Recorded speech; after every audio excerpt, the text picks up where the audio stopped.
Hello and welcome to Music Quest. Today I'm going to be talking with you about how I set up an online tip jar, the reasons why I felt I needed to do it, and the ways that I'm hoping to get that online tip jar out there. This is a quest I've completed on Music Quest. I'm feeling pretty good about it. It's just a side quest.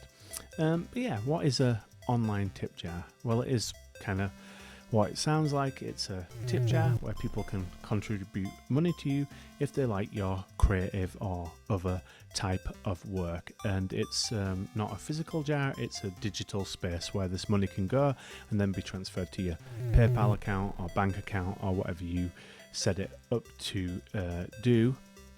The benefits of this for me as a musician are that first and foremost, when I do concerts, in the old days, let's say we've got a gig that doesn't pay, you used to do pass a hat and audience members would chip in and you could go home with some kind of wage. Now that's pretty much not existing anymore because there's not that many coins flying around and people don't bring them.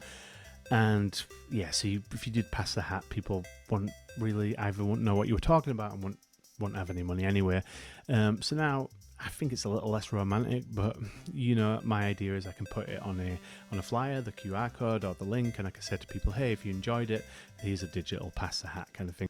Other than the physical use case, the digital use case is like quite broad. You can put it pretty much on all digital content, YouTube videos, up on a Bandcamp site, SoundCloud, whatever, wherever you put your work on. If you've got a mailing list or a blog or whatnot, you can just put that link on there and say to people, hey, if you like the work, you can contribute something. And this is something I've never really done. I've seen other artists doing it, so I thought I would love to give it a try. So yeah, and it's another advantage of the tip jar is that just for the person who might be tipping, it gives a way to contribute to an artist that has kind of like a lower barrier to entry. So for example, if you've got like a Patreon account where people have to sign up for a subscription, that could be a bit intimidating for people. They don't want to commit monthly. If you say to somebody, you could buy my album, that could also feel a bit out of people's comfort zone financially. A tip jar, literally you can tip whatever you want, a very small amount, so the barrier to entry is very low. You can go on there, see other people have tipped and feel like throwing a pound or a dollar or 10 krona or whatever your currency is over, so you give people just an easy chance to do it. And I'll be showing you in how I'm applying it to my YouTube, but you can literally just put it everywhere. And it's going to be there until the internet dies or you take down your work. So that's nothing but good in my eyes. So without further ado, let's just head over to my Quest with Chrome screen and I will just show you what it looks like in there. So I've used TipTopJar. The only reason I really did this was because it was the one that gave me the least friction when I was trying to set up.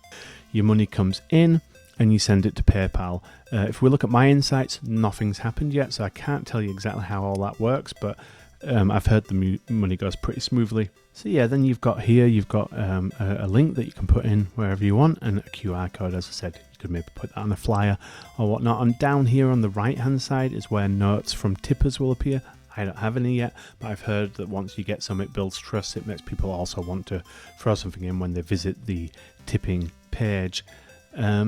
So now let's pop over to my YouTube channel, and I just want to show you how I've applied it over here. So I want it to be going into all my YouTube videos when I set it up. So I go over to settings and I go over to upload defaults and I go down to my description. As you can see here, I've already pasted it in. If we go over here to a little document, which has all the links that I like to use often. So before I've been like, oh, I need to get my music link, and then I go on my music page and I find it and I paste it into YouTube, and then I'm like, oh yeah, I want to share my mailing list, so I go on there and I go get it. To reduce this friction, I've just set up one document where I've got the ones that I want and what I want to write, and they're here, and I can just open it with a Google Chrome bookmark, and then it's there. It's just reducing the friction, making it all a bit easier. So anyway, if I go back over here, this description that you put in here will be at the bottom of every YouTube video that you create, so you don't have to fill it out every time. I did that for like 30 videos, and I just felt so silly when I realized that you could just do it up here in the settings in your YouTube studio in upload defaults. So that's just great. You just copy and paste in what you want there, and then click save, and it applies to all your future videos. Now here you can see that I selected loads of my current videos, so it might be, so with my tip jar I want that in every video. So here, go down to edit, description, insert at the end, do a little space here, and then I put the same stuff in, and that will go, once I click on update videos, which I'm not going to do now because I've already done it, that will go on all my current videos. So that's just getting it out there, so if people stumble across my work in the future and they like it, old work as well, they can leave a tip. So that's just a no-brainer. That's just brilliant as far as I'm concerned. So yeah, if I just head over to my quest screen, and just gonna tick it again for satisfaction, I get 300 XP there, which is going to be very useful in leveling up to a level 3 bard. I'm not there yet, I've had some rusty weeks, but we'll be getting there, and seeing what perks that brings. But anyway, updates on that later. If you've enjoyed this video, please consider subscribing to the channel, giving us a like, and following along on my Music Quest, where I am questing my way with this augmented reality game, Music Quest, to try and be a more organised up and coming musician and get some of these tasks off the list and feel more just like I'm getting stuff done. That'd be nice. Anyway, that's it for today. Oh yeah, if you think of any other use cases for the tip jar, where you can put it, how you could get it out there, how you could make it more effective, let me know in the comments. It'd be nice to know how you use, so I could try to apply that myself as well. Cool, that's it for today's Music Quest. See you later.